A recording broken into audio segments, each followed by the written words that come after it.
perkataan ruh seorang yang sudah mati berada di ruang rumah kita. Ada yang berkata selama 3 malam, ada yang sampai 40 malam. Kasihanlah, ruhnya lagi diam di rumah, jasadnya di kuburan. Terus ngapain jasadnya di situ kasihan sendirian? Kalau orang sudah di alam kubur, kemudian akan dikembalikan ruhnya. Buat apa Allah kembalikan ruh? Supaya proses langkah awal hisab. Tapi hisab yang masih istilahnya ringan, menghadap mungkar nakir. Ada beberapa pertanyaan yang perlu kita jawab saat menghadapi mungkar nakir. Seandainya kita berhasil lolos dari pertanyaan dan kita bisa menjawab seluruh pertanyaan mungkar nakir, berarti akan kita menikmati. Kalau lagi menikmati di alam kubur, bahagia, kuburan kita menjadi raudhatul riyadil jannah, taman dari taman surga. Buat apa ruh kita keluar dan diam di rumah kita selama 40 malam? Sebaliknya, kalau kita tidak lulus untuk menjawab pertanyaan mungkar nakir, berarti kita akan menghadapi kesiksaan yang amat pedih di dalam kubur. Dan tidak mungkin orang itu saat disiksa masih nyawanya bisa jalan-jalan kemana-mana, termasuk mampir ke rumah dan diam di rumah selama 40 malam. Itu semuanya hanya diperkirakan atau berkataan orang, tapi tidak ada dalil pun di dalam Quran atau hadis ruh kita akan diam di rumah kita selama sekian malam. Ruh kita berada di dalam tubuh badan kita saat kita dikuburkan. Allah kembalikan ruh kita akan menghadapi mungkar nakir. Kalau anda lagi menikmati bahagia, berarti akan merasakan kenikmatan tersebut bukan hanya jasad kita, tapi jasmani dan rauhani kita. Kalau ruh kita terpisah dan dia diam di rumah untuk melihat kondisi dan keadaan di rumahnya, bagaimana keluarganya. Terus kalau ada di antara keluarga, ketika ada ruh seorang meninggal, dia masuk ke rumahnya, terus ternyata istrinya dan nangis setiap malam, pasti dia sakit hati. Bukan sakit hati, ya sakit ruh. Apalagi kalau istrinya nikah, kok malah tinggalin aku meninggal malah kamu nikah. Berarti ruhnya lagi sibuk urusan keluarga. Ini semuanya tidak masuk akal. Makanya jemaah sekalian, jangan terlalu percaya hal-hal yang aneh-aneh. Kalau kita bahagia di alam kubur, berarti ruh kita akan disibukkan dengan kebahagiaan. Kalau kita lagi di alam kubur disiksa, na'udzubillah min zalik, berarti ruh kita akan kesibukan dengan azab, na'udzubillah min zalik. Dan kematian kita cuma sekali, tidak akan mati lagi. Kalau sudah meninggal dunia dan kita pisah dari dunia menuju ke akhirat melalui proses di alam barzakh, kuburan kita menghadap mungkar nakir kita, kemudian bisa kuburan kita menjadi taman dari taman surga, bisa jadi lubang dari lubang neraka. Dan yakini kehidupan kita nanti di alam kubur jauh lebih panjang daripada hidup kita di dunia. Ada orang di bawah kuburannya masing-masing itu sudah ratusan tahun, padahal usia mereka ada yang masih muda, bahkan ada yang masih bayi.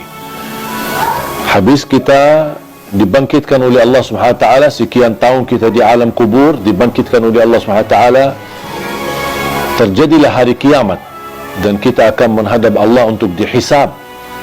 Habis proses hisab, fariqun fil jannah wa fariqun fis sa'ir.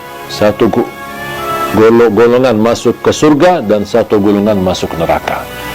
Dan disitulah makna kehidupan yang abadi.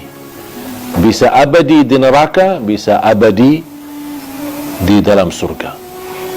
Kita sebagai orang beriman sudah dijaminkan kita tidak akan dikekalkan. Bagi orang yang berdosa dan bermaksiat, tidak akan dikekalkan di neraka Jahannam selama dia membawa kalimat la ilaha illallah. Man qala la ilaha illallah khalisan min qalbih harramahu Allahu 'ala an-nar. Di riwayat adkhalahu Allahu al-jannah. diharamkan, dikekalkan di neraka Jahannam bagi orang-orang yang membawa kalimah la ilaha illallah. Artinya kalau kita orang-orang yang suka mengucapkan kalimat itu tapi tidak mengamalkan isinya, tidak membatuhi aturannya, bisa jadi gara-gara dosa maksiat, kelalaian kita bisa menantarkan kita ke neraka. Tetapi salah satu jaminan tidak akan kekal di neraka Jahannam adalah la ilaha illallah. Dan mohon maaf, siapa yang mau sebelum ke surga mampir ke neraka dulu? Kira-kira siapa yang berkenan? Kalau memang kita tidak mau mampir ke neraka dulu, jangan anda mengucapkan kalimah la ilaha illallah saja, tapi anda menjadi hamba yang batuhi dan taati. Jadikan hidup di dunia ini adalah surga kita di dunia dengan kalimah la ilaha illallah.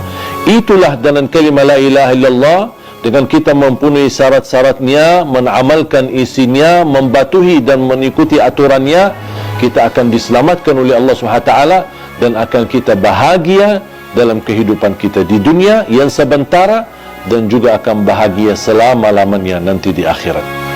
Jangan sampai dunia ini yang hidupnya sementara melalaikan daripada kehidupan yang abadi. Banyak orang masih memilih kehidupan enak tapi nanti di akhirat sengsara. Jadikan hidupan di dunia ini, walaupun anda hadapi susah, tantangan, tak apa-apa, semua bakal berlalu.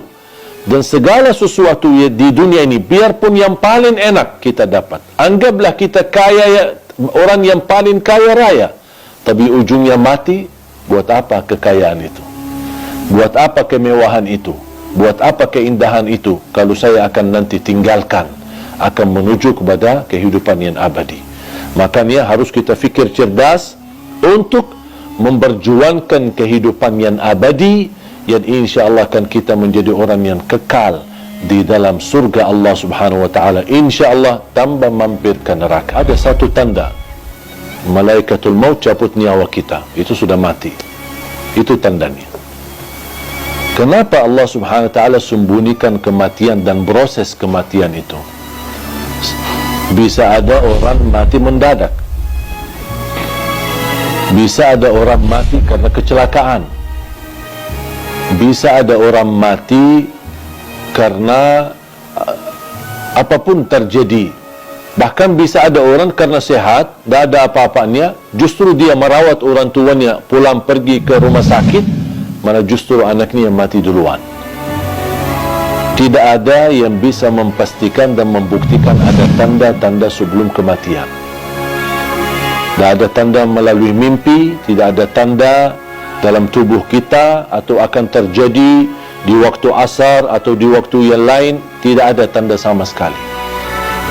Yang diberikan tanda kedekatan kematian adalah orang-orang yang tua, yang sudah tumbuh, rambutnya putih, sudah terlihat dari segi fisiknya lemah, dan banyak semakin tua usianya berarti sudah tanda mendekati kematian. Allah Subhanahu wa taala berfirman, kiamat aja dekat, wa narahu qariba. Kiamat